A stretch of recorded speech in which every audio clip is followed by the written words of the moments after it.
And so welcome everyone to our Facebook Live. We're going to talk about her journey, the hero's journey for women, and why we need to be on that journey itself. So I'm here with the author, coach, entrepreneur, and cultural provocateur, Debbie Burnt Maldonado, who is also my wife. And talking about this idea of the hero's journey and then how does it apply to women, I think it's a much needed discussion because it has been kind of hijacked by the new age culture. Yes. And therapy too. Like it really is like a lot of healing and and there's nothing wrong with that. People are free to use these ideas as they want to and need to. But if we put it in context, right, the idea comes from Carl Jung's work. He was a psychiatrist about 100 years ago, worked with Freud, and really gave us permission and a vision of what mythology is and how it applies to the deeper psyche in us. And I think like back in the day, I mean, throughout human history, we were led a lot by mythology. I mean, we lived our lives a lot with religion and spirituality, and every culture has had a mythology. And I think in the modern world, we've really lost touch with that. Even spiritual people, religion has been more of a literal, logical practice versus really feeling it in our hearts and having a direct experience of it versus just a very, let's pray and read the scriptures or the holy books. Not only just Christianity, but a lot of different religions, Buddhism, even people think, if I just, know the terminology, and I understand and I just quiet my mind, but really we want a deeper experience and a mythological experience in life. Absolutely. So then Joseph Campbell came along and he was interested in studying myths all over the world. So he took Jung's idea of this mythology reflecting something deeper in our in the human psyche, and really studied cultures from all over the planet. And he found that there was these themes that were basically found in every culture that he looked at. And this theme was the hero's journey, in a sense, right? That there was this initiation. The hero with 1,000 faces, he wrote, right? He wrote some incredible books on the subject. And so he's had a big impact on mythology, psychology, and culture in general. There's a PBS special on the power of myths that you can still see on Facebook. I mean, on YouTube. On YouTube. On YouTube. Same thing. They might be on Facebook too, I'm sure. So let's get to where we are today. Right. So one of the primary things that it's the hero's myths because both Jung and Campbell saw it from their own perspective as a male perspective. The female perspective has been missing in this kind of work. Absolutely. And really that's why I felt like, I heard the hero's journey. I've studied all the myths and I just felt like there was something not connecting for me and something not connecting with a lot of women. And, I really came up with it because when I first started, even working with love, and finding, looking for some, you, I was looking for you. I didn't know I was looking for you. And really finding answers for love. I felt like a lot of that's out there is very submissive to women, very like, this is how you win a man. This is the thing. These are the things you need to do to make a man love you. And it's almost like the men were on a pedestal and a lot of the women were doing personal development and they were like, where are all the men doing the work? And it really made me feel like, why are women the ones that need to fix themselves to find love? And then when I started my hypnotherapy practice, and then as we grew our business, I noticed there was something very strange too that was happening in the personal development industry. And what I saw was that it's driven a lot by men. And if you look at the corporate world, I was in the corporate world for many, many decades. If they say right now, 80% of the senior positions, CEO positions, leadership positions in companies are men, and very little women are in power. And so if we look at the world and I say, okay, so we're trying to find a way, how do we fit in this world? How do we women fit in this world? And what I realized is that we're looking at men that are unawakened. Most men are not awake. Most men have not done their work. They're in ego. I would say most people. Most people, yeah. And so as women, we're looking at men to guide us, to tell us how to do business, how to have love, how to have relationships. And it's like, we're following a false idea or a limited idea of what the potential is. And so I see a lot of women. I, been in the personal development industry for, well, you both and I have been, and you're new to it, a couple, like 5 or 6 years, but I've been doing this for like 15 years. And a lot of the big marketing guys are guys. It's very masculine. It's very go and take a lot of action. And, it reminds me of when, I read in one of Joseph Campbell's books about the power of the goddess. He said that, and I didn't know this before, but women were actually the ones who created farming. They invented farming. They found a way to cultivate the earth. And so the men were out there like slaying and killing the animals and taking a lot of physical action to eat, where women found a way to cultivate and use their creativity and their intuition of what seeds would work and how to, nurture the earth. And I think that if we take a step back as women and say, wait a minute, is there a better way to work on relationships? Is there a better way to have a business without feeling so exhausted or even going for our dreams without like we're killing the beast? What we can be farmers and cultivators of a beautiful business and be successful without all that running around like cavemen. I think that's really where I got the passion for doing this. So you just painted all of us as cavemen. That's hard. Well, you're not all. And the thing is, it's not negative about men.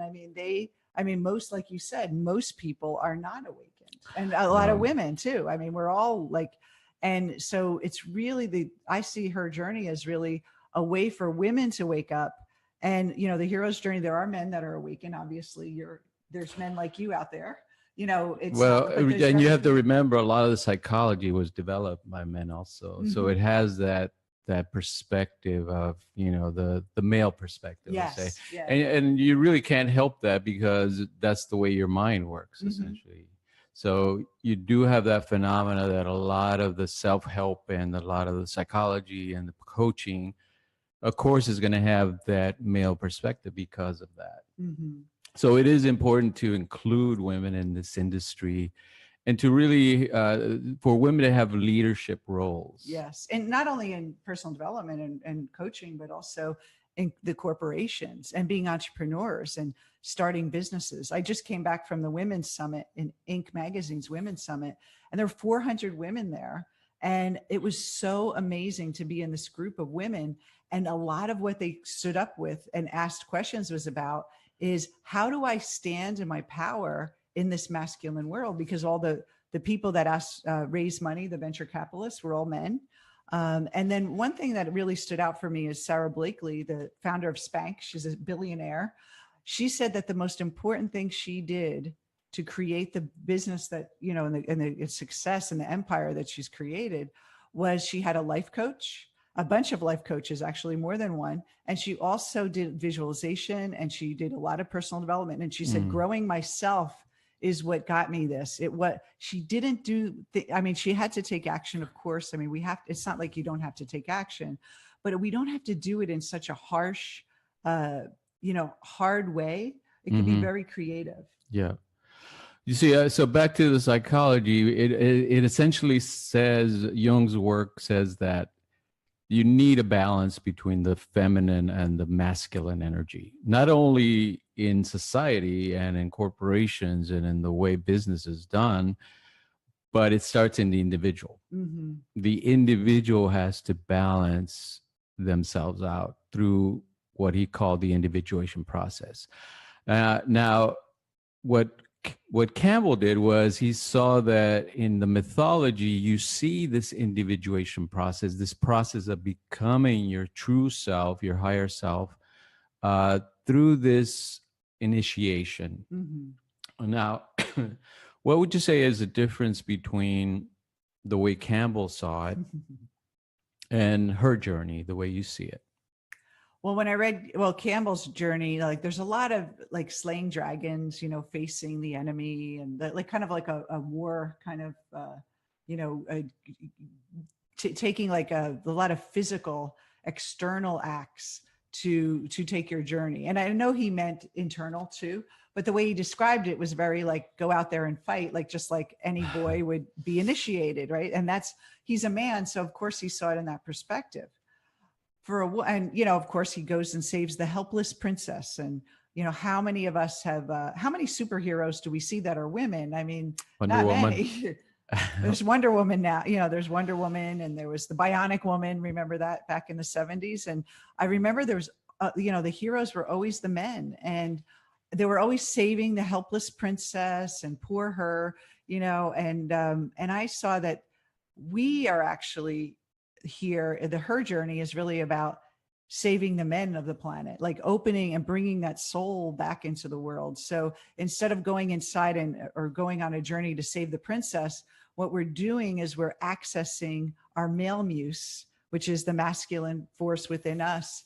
And we're basically bringing ourselves back into balance. And then that's, as long as we're anchored in with our true muse, which is we're not following the ego males out there. We're actually finding a connection to our true divine male, a higher level male. It's going to change the type of people you're attracted to in a relationship.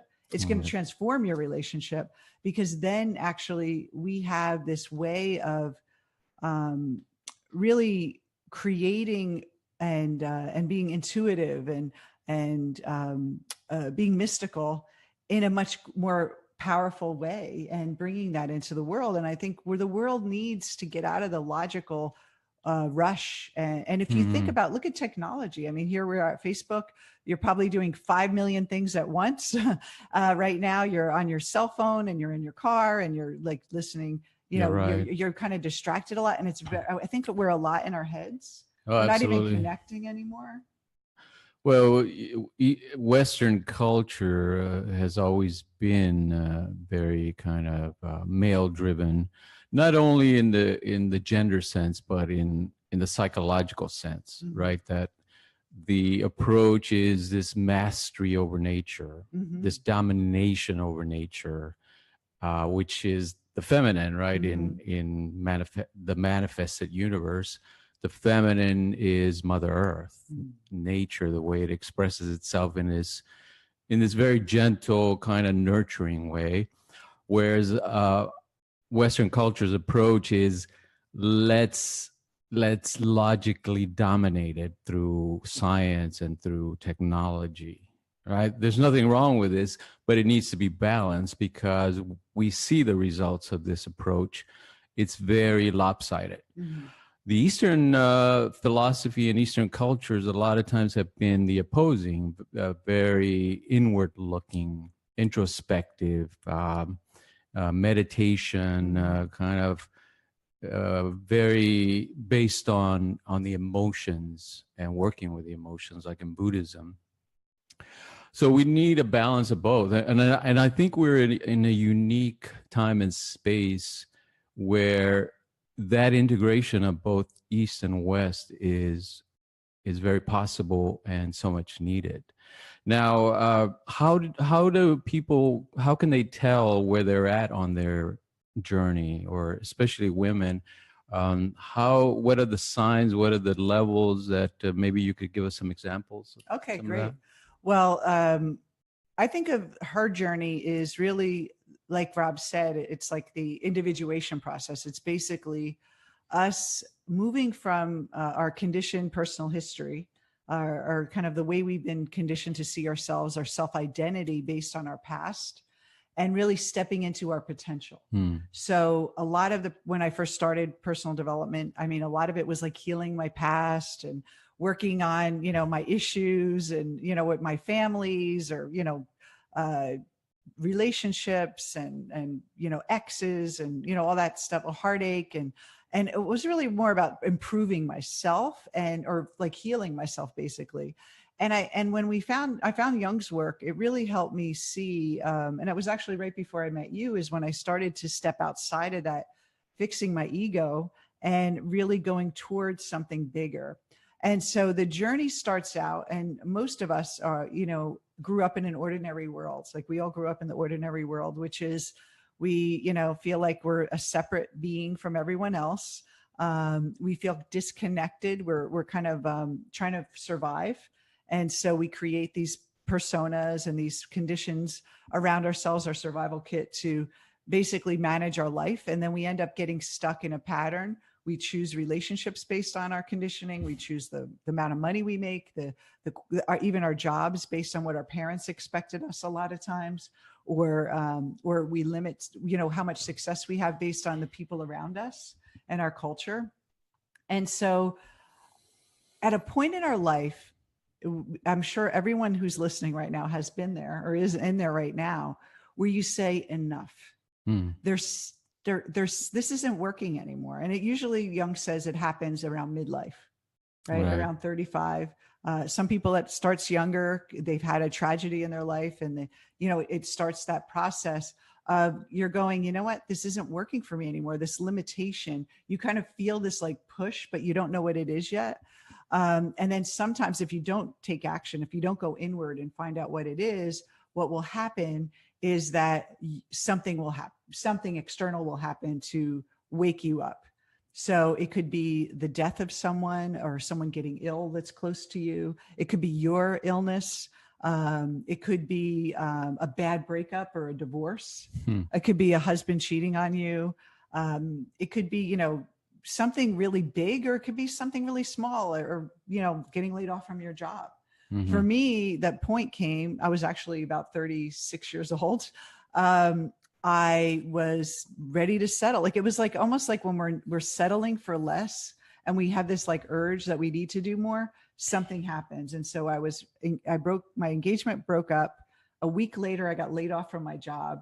And then I had to sell the place we lived in because we weren't together anymore. And I was basically homeless until I found another job. So it was like that kind of like everything in my life that everyone would think gives you security was taken away. And it was that urgency to find an answer that really was that, I call it the call of the spirit. Right. So it's that call within us, that deeper, our spirit is calling us. And in Jung, believed that women call their true self, their spirit, the unconscious spirit, that collective. It's more of a spirit feeling. And for men, what's unconscious in them is their soul, because women are very soulful consciously, but they're not connected to that force, that life force, that active force. And so it's that active force that we feel it. You know what? There's something more, and it. It's kind of like on the corner of your vision, that peripheral vision that you kind of know. And I remember the whole time I was engaged, I was looking at wedding magazines, and I just felt like it wasn't right. And I was just like, kept going. And then there's a powerful force in you that will stop you. It will appear as though a tragedy, but it will stop you because it's trying to wake you up. So it's that call to the spirit is the first step. Got it. Yeah, it's an incredible journey. And it's an incredible psychology. And like I was saying, it's so much needed. There have been other books or people that have put forth similar ideas, like the book Women Who Run with Wolves. Yes. Estes, I believe, put that out. Which there's the heroine's journey too. Right. What would you say is the difference between those kind of ideas and those books and your process? Well, the process of her journey is a coaching model, not a therapy model. And again, I looked for the hero's journey for women. There isn't any that aren't therapy based. they're all about dealing with your mother, dealing with your father. I mean, that's part of it, but it's almost like that's the whole thing. It's like healing the past, a lot of healing, a lot of, and then, there's that kind of work. There is a lot of, like crying about, the past and catharsis. And I feel like, you don't really have to do that. Like, I think people get overwhelmed with it after a while, and that's where I felt too. I was like, God, I can't go to another inner child workshop anymore. I have to really grow. And so this is really about acknowledging that the past or the conditioning is influencing you, but that it's not pathological. There's nothing dysfunctional about it. It's actually the sign of a healthy mind. It's a sign of our mind doing what it does, which has helped us survive when we were younger. But now it's time for us. It's a natural process for us to now individuate from that conditioning, Right. from our family of origin, from our society that, we were born into, and really claim our own journey again. And I believe that we all were born with this mission that we were meant to be on. And then we get into this little body and we get conditioned and we forget about it.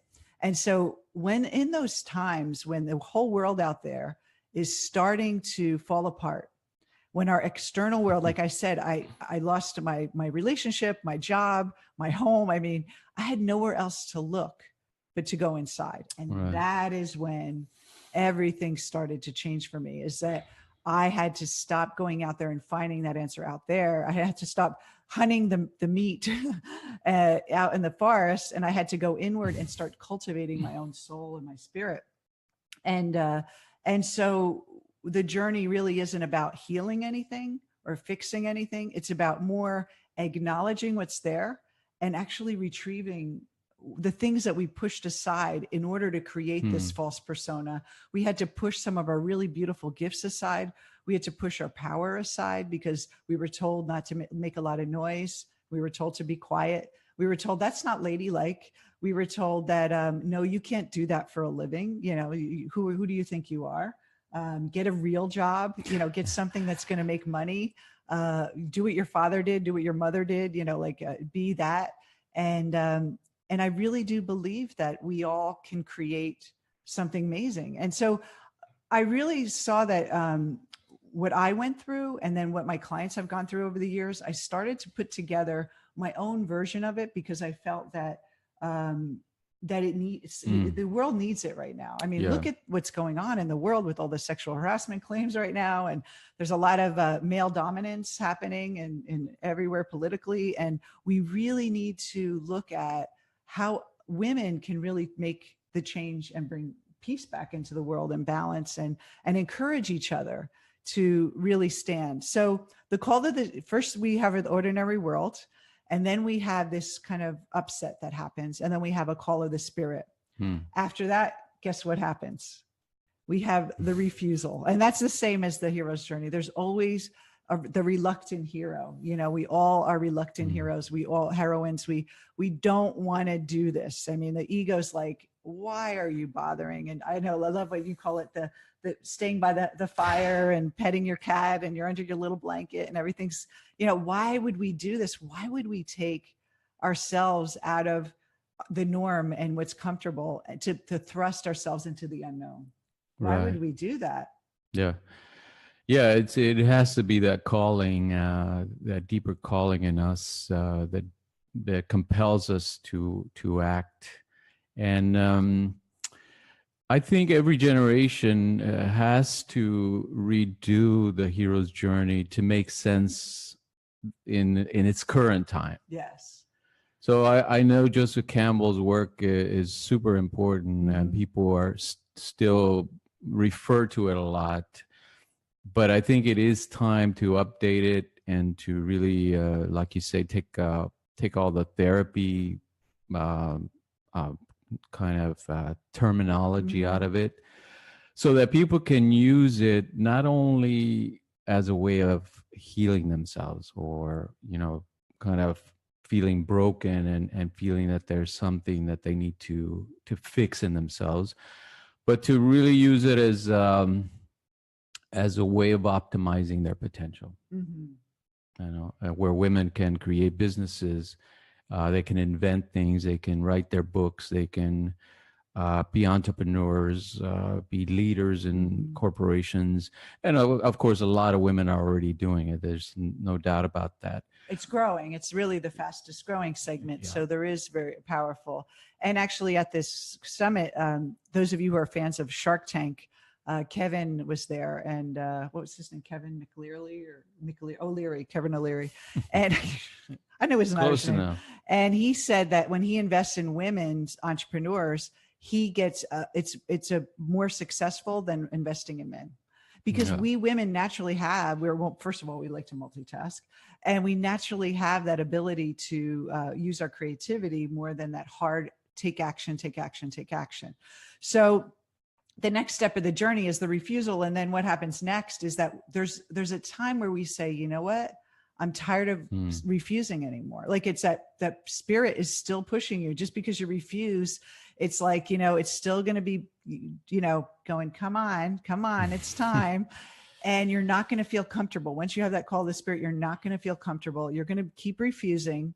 And then there's a point where you finally make that commitment and you cross over the first threshold, which is that acceptance of your mission, where you're going, you know what?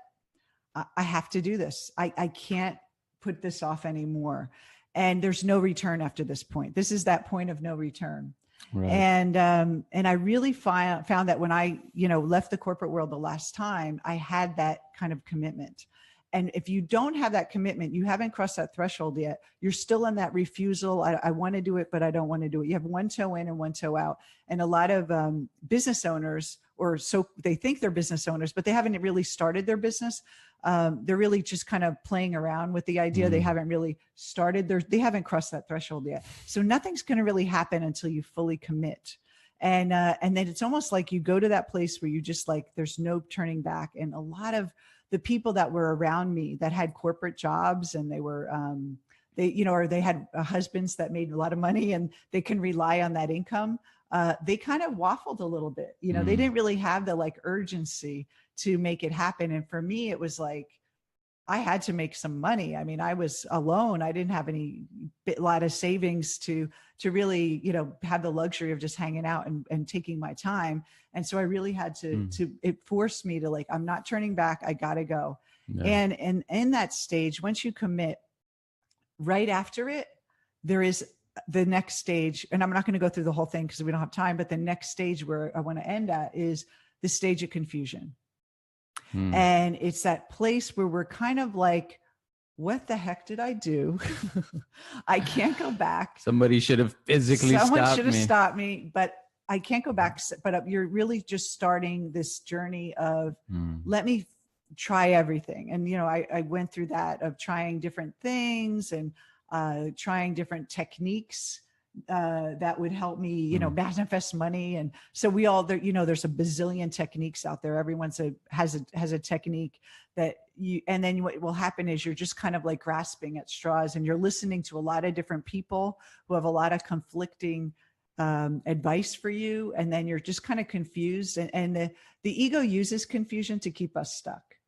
So you're in that confused state. Have you ever been in that confused state? Yeah, more than once.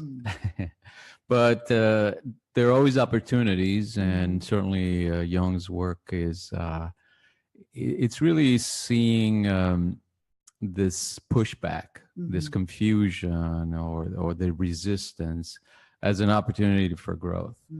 And that's really what differentiates his work as well.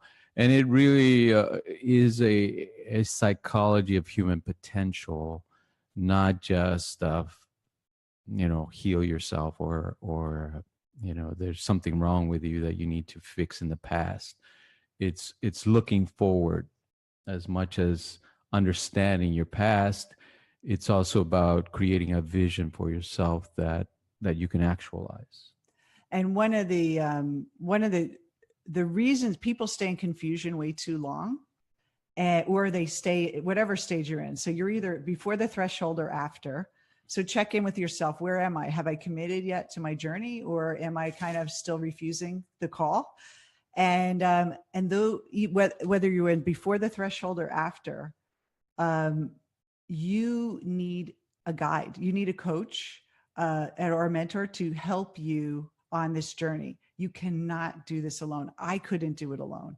Your ego is so powerful to keep you in your comfort zone that it will just keep battling you. It'll tell you it's not right. It'll sabotage everything. And what the beauty of coaching is not therapy, but the beauty of coaching is what it does is that your coach, if the person's individual, if you're going on this journey, you need to be with someone who's gone through individuation. You can't be with another coach that's caught up in ego, or it's like the blind leading the blind. So you want to find someone that has been on the journey. I've been on the journey, so I could be your coach. It's really, the coach actually is the surrogate for your divine self, and she helps mirror that and activate that within you. It's a beautiful process. And I've had coaches do that for me.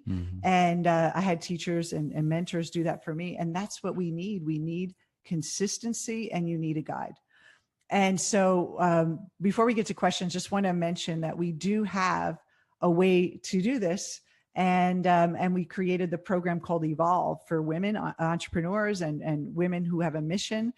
It's for really, if you want to be creative and you want to stop slaying the meat and going out there and hunting for creating success in your life, and you want to start using your internal gifts and really farm and cultivate all the beauty and intuition that you have inside of you to go farther with less effort.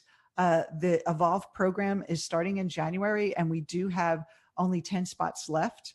So if you're interested, I'm going to post a link to that program. And if you would like, sign up for apply today and get a consultation with me for a limited time. If you act today, you'll get a consultation with me, and we can talk about where you're at, what your dreams are, and see if this is a fit. We don't want anyone in the program we don't need to drag anyone in. We want you to feel inspired that yes, I want to do this.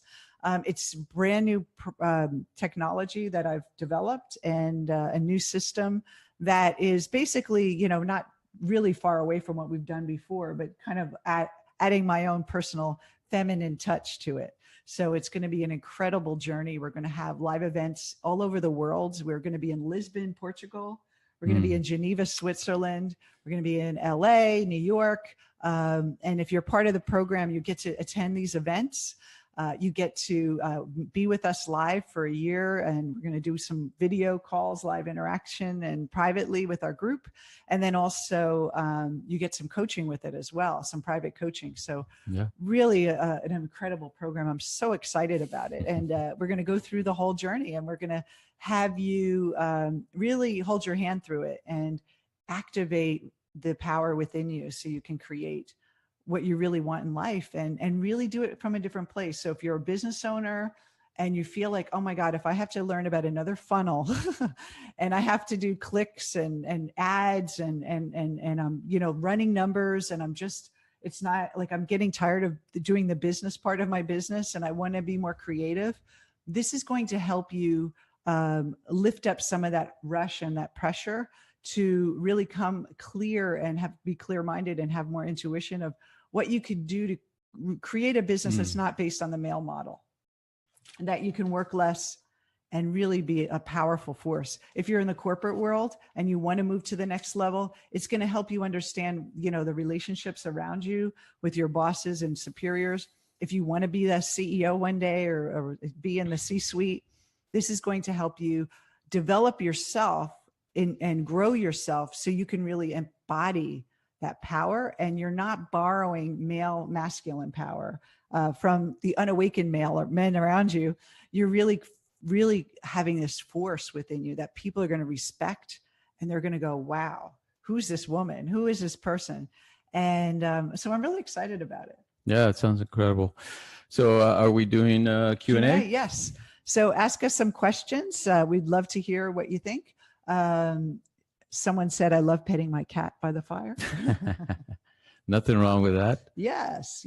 We could actually bring the cat along now, and or the dog. Yes. So tell us where you are on your journey. Tell us if you are really before the threshold or after. What questions you have to move through it, to go to the other side? Mm-hmm. Do you, when you're, say, before the threshold, you haven't committed yet, and you're in that place, I would recommend really getting in touch with, what is that voice trying to tell me? Like, what is it that I really want to do? Like, what is it that that inspires me? And sometimes we have to go back to when we were kids, when we had that fresh mind and we were thinking, I really want to, for me, it was writing. I always loved to write and be creative and put on shows. And, I just love doing that. And look what I'm doing now. I'm writing and putting on shows. And well, I know one of the questions that often comes up is, what is how does your purpose fit into this journey, her journey?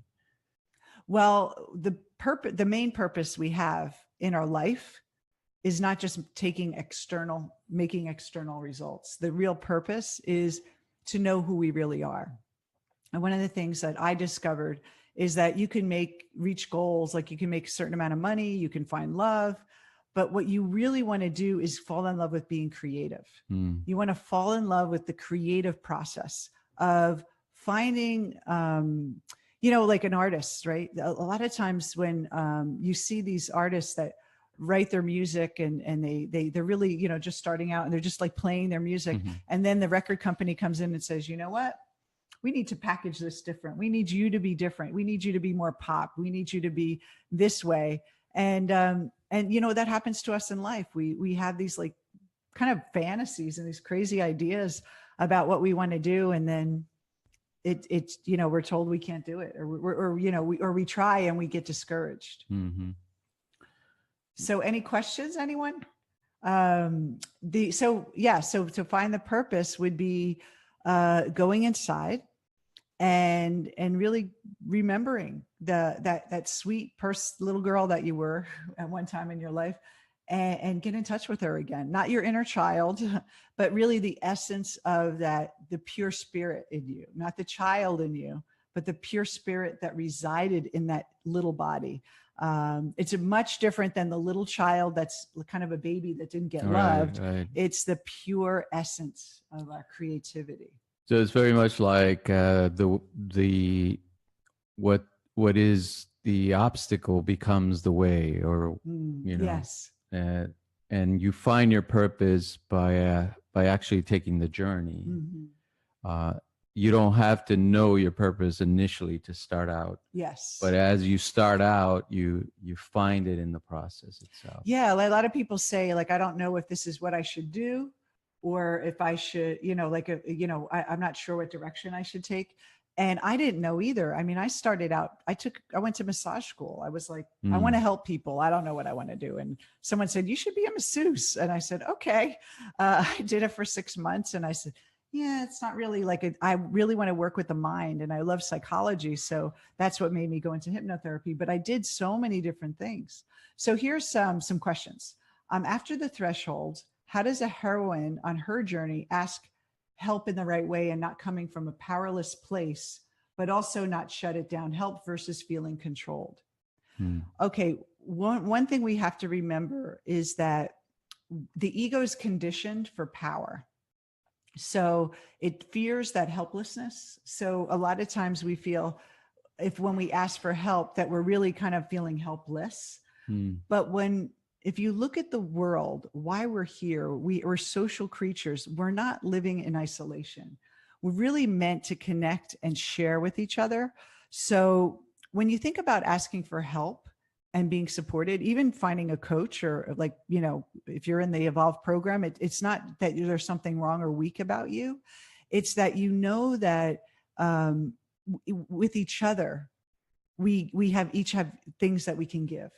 And I get just as much from my clients as I do that they give. I feel like I give to them, maybe even more. And in life, we need to know that there's this exchange that we have with each other, and not kind of hold it in, like hold our gifts in because we're afraid to share, or not ask for help because we feel that people are going to look down on us, but we're here to share with each other. We're here to inspire each other. We all are different and we all have unique gifts. Some people are more creative. Some people are more logical. Some people love art. Some people love psychology. If everyone liked the same thing, we'd be bored. So we're really part of that. Mm-hmm. So the power of, being controlled is really interesting because that's really this idea of the ego clinging to power. It feels like you're going to lose control if someone comes in. And I see this a lot with relationships. People they're really afraid. A lot of these powerful women we work with that are single, they're really afraid of having a man come in and take over. And so they're afraid to be that vulnerable person. And they kind of share their heart because they can't let their guard down because, then it's almost a submissiveness. Yeah, well, I think that's a universal fear, both in men and women. Do you think I'm going to control you? If you look at commitment issues, right? Men have commitment issues all over the place because of that. They fear that once I'm in a committed relationship, my life is over in a sense. It'll be controlled from or by this other person. Another question. I'm glad you mentioned the stages. I said this to myself, enough is enough. And then I was confused. Now I just won't allow anyone to talk me into what I know isn't right for me. I'm on the last lap of my journey. Well, if you're in the confused stage, you're really at the beginning. And you need a guide. You need someone to guide you through it. The ego will keep you confused. It's its job. So it's always okay to ask for help. And you just have to know that. So find a guide for yourself to help you. It's really, really important. The confused state comes before we really connect with our inner Adam. And when we really connect with our inner Adam, and a lot of people say, oh, I've done the inner Adam meditation, or I've done, the Engaged in a Year or one of our programs. But if you're still confused, that means you haven't gotten to the pure inner Adam. You're still kind of seeing the inner Adam from your personal history, from the unawakened man. You're projecting the unawakened man onto the inner Adam versus that pure divine inner Adam. And that force, that way to connect, is a transmission from a guide to the coachee, to have someone help you can make that connection. Yeah, I think a lot of people that we've seen make the mistake that they think once they do the shadow work and they understand a little bit of their personal psychology, that, what Jung called the personal unconscious, once they uncover that, they think they're done. And because it is such an incredible process, and it gives you such great insight into why you've been behaving and creating the kind of things you've been creating in your life. But that's just the beginning. The individuation process is more like that long journey of individuation, of transformation. And the shadow work is only the beginning. People that stop at shadow work, often they've cleaned house in a sense, but the new shadow simply is going to come in and take root. Because we don't, the shadow doesn't just form in childhood. That's right. It keeps forming. We keep creating shadow. If we're not conscious of it, we can create more shadow. And also too, I want to talk about the potential, really, not just the process, is that what I discovered is, when I was first starting my business, a lot of hypnotherapy, and then I was doing love coaching before I worked with you. A lot of people told me, you're not going to make any money doing love. You should be a business coach. You have all that business training. Like my background is PR and internet marketing, and I know all the branding and business stuff. I could have easily become a business coach, but it wasn't. That's why I got out of the corporate world. It was like, it wasn't filling my soul. It was really, I wanted to do more psychology, and I didn't give up on that. And I over the years, I've watched other people, and they say they're so stressed out and they've worked so hard. And I feel like I work hard. But I don't feel like it was as hard for me because of this process. I feel like it is easier to create money, to create success, to create opportunities. It almost is like effortless. It's like the tools that I'm going to teach in the Evolve is really how I cultivate opportunities internally, how I shift, and how I know that when I'm hitting a wall in my own growth and in my own success, that I know what to do to go inside and shift it right away. And so working with a lot of people privately on that, it's really amazing how there really isn't anything out there like this. And Here's another question. Okay. If you're ready. Any suggestions on fighting against my old patterns of not wanting to hurt others' feelings as I stay true to myself? Wow, that's a great question. It's such, a lot of people talk about boundaries, right? They talk about that you have to keep your boundaries, but we all are, especially, I don't know, I guess men feel the same way. I shouldn't say men and women are different. I mean, do men feel that responsible for other people's feelings, or you feel like women are more in tune with that kind of empathy in general? Yeah, I'd say in general that kind of approach, or that kind of let's say feeling responsible for others falls more on women a lot of times. Yeah, so we're wired for that, and that was my sense too. Is like I think men can compartmentalize things, and they can talk about goals, and they're kind of like wanting to fix things, and women are like not wanting to hurt, and we're natural nurturers. But remember one thing: if you keep your boundaries, you're actually helping people. And that's one thing that I learned over the years, is that you're not hurting anyone. You're actually hurting people more when you don't have boundaries. Because if you let someone hurt you or do something that's harmful to you, and you don't stand up, not only are they going to think that's okay and they're going to continue that behavior, but what if they leave and they do that to someone else and they hurt someone else and they're not really growing? And a lot of times, as a coach, I know that when I first started, having very loose boundaries with my clients, I wasn't teaching them boundaries with with themselves. And I was being a bad role model, And so we really need to step up in the world and know that when we keep boundaries, it really is really a beautiful thing we're doing for someone, because we're telling them, we're actually demonstrating what it is to be powerful and to know what we want. And if, there's this idea of ambivalence we have in one of our relationship trainings, is that there's that ambivalent kind of relating style. And if we're ambivalent, people don't know where we are. They don't know who we are. They don't really know how to react to us, and they don't respect us. And there's a difference between being respected, and a lot of times we think that if we're liked and people like us, then that's respect. Right. Absolutely. And the question of boundaries in kind of hurting other people's feelings is so important. You need to ask for what you want, not in an aggressive way, but in an assertive way.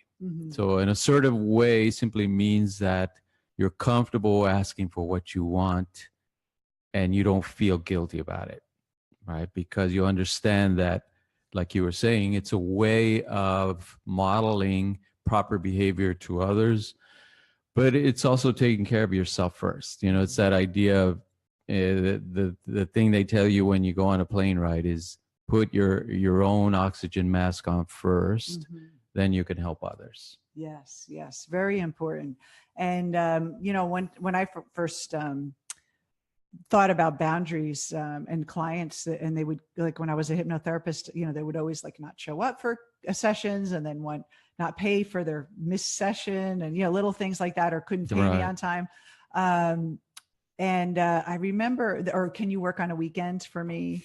And I remember saying to once, it was the perfect line. And I said, I'm not saying no to you. I'm saying yes to me. And this is for me, and that the kind of like, almost like we're conditioned not to be selfish, and that's really bad. But actually being selfish sometimes can be a very empowering thing, because then we empower others to be selfish too. We not in a negative way, but being like, kind of like asking for permission you don't have to ask permission to be or have what they want. and really everything that is related to success, whether it's love or whether it's business, is all comes down to you being clear on who you are and becoming more than that conditioned little ego that you were creating yourself, and that you are stepping outside into your real unlimited power. Absolutely. And then really individuation, that's what it's all about. And her journey and the hero's journey is about finding that balance within yourself so that you can go out into the world, not as your former small, limited ego self, that identification with a persona, but really stepping into your higher power and acting out of that higher power, which is really what we all need to do. It is what we're here for. And we have so many resources within us. And I know that anytime I felt, I was lost in my path, I felt really, I was looking externally. I was focused externally. And then as soon as I turned inward again, and I work with my inner Adam every day, and I work with my dreams. We do dream interpretation in the program as well. And I found that my dreams are really showing me, it's like a kind of messages from the divine, are showing me where to go. And, when I was younger, I went to a lot of psychics and I tried to, have my, predict my future. And we are so intuitive. We have so many resources within us that are intuitive and creative, that if you have the tools to use it within yourself, you are going to get so much further on where you want to go. You're going to get, for me, like getting a book deal with Wiley. Everyone told me, you're a hypnotherapist. You're not going to get a big book deal. No one's going to put you on TV. You're not a psychologist. You don't have a master's degree. And I just kept, using my resources internally, visualizing it and working, with growing myself to really move through that. And then all the things we created and all the success we have didn't come from a lot of pounding the pavement. It came from us working internally and really creating from a beautiful place. So I really think that that's really, the future is that we can really do more with less effort if we had the right tools and we're working internally. Absolutely. So this is an exciting time Yes. to be an entrepreneur, to be a woman leader, and to work in this way, in this deeper way through her journey. Any last words before we sign off? Well, there's one more question. Okay. How does money play into her journey? How do we truly be assertive regarding money situation? If those women entrepreneurs have money, they don't ask investment from ventures, then they would not be harassed. Yes. Well, I mean, remember, most people are unindividuated. So a lot of these female entrepreneurs, it doesn't mean that you can't be successful without doing this work. I mean, you can, but it's going to be a lot of stress, and it's going to be, you're going to have more obstacles. And those joint venture men that they're meeting are really a reflection of their own perception of men. And a lot of them have been talking about, the men belittling them. Some of them actually called for investments and partnerships to vendors. And the men would say, well, can I talk to your boss? And they're like, I'm the CEO. Like, you're a little girl. Like, who are you? And so, but that's part of the process. You're going to have those things, and they're going to show up to reflect your own mind. And so the beautiful thing about the inner Adam, which no one else teaches, is that the inner Adam is our secret to money. Because if we look at masculine and feminine, the masculine energy is where the money comes from. It's the unseen. It's the active force, because money is not really material. It's not really solid. It's an idea. And that's the masculine logic, right? And so you want to have that. And then the woman cultivates. If you think about back in the day, I remember my mom, like my father would go to work. He would bring the paycheck home, but my mom was the one who created from that money. Right. She took the money and she bought the groceries and she made the meals and all those things. So we want to have are both sides of the battery connected. So we're getting that flow of money. We're accessing the inner atom for that deeper flow of money. And then also having the intuition not to blow it. And what happens with a lot of the money manifestation that's out there right now is that people are just manifesting money and then blowing through it. And they're not really, they're doing it from ego. And then they need to catch up again and they have to make more. And there's like a kind of an exhausting process. Sure. And so I think that's really, that's a good question. Yeah. Basis. Great answer, Deb. Thanks to this work, I'm abundant, so I don't have to ask mortal men for money. Oh, great. Okay. Someone just said, I've been following both of you for your podcast. You answered a question of mine some time ago. I will eventually put an application for coaching. Yes, that would be great. Think about the hero's journey or the her journey, the Evolve program, because it's not a big investment for coaching for a year. And it includes a lot of interaction and some of the really wonderful results we've been getting is, opportunities, even like just think about how priceless it would be to not be stressed out about the world and what you're creating and to really have a direct experience of your own creative power. Yeah. That really is, for me, I don't even know how you can even put a price tag on that, because once you get it, once you really have, like someone can tell you you're unlimited and that think positive and it'll work. You may have, mixed results, but to really have that kind of deep, really faith that whenever you step out, that there's going to be something to catch you and that you can stretch yourself even more. It makes your life so much bigger and more creative and more expansive. It's really a beautiful gift you can give yourself. Right. So I would say this is one of the most revolutionary ideas I've heard in a long time. Of course, I'm biased, but if you look at the big scheme of things, like we're talking about what's been available in the past, what's available now as far as the hero's journey for women, this is really something new and something that's much needed. And I wouldn't teach something if I haven't used it myself.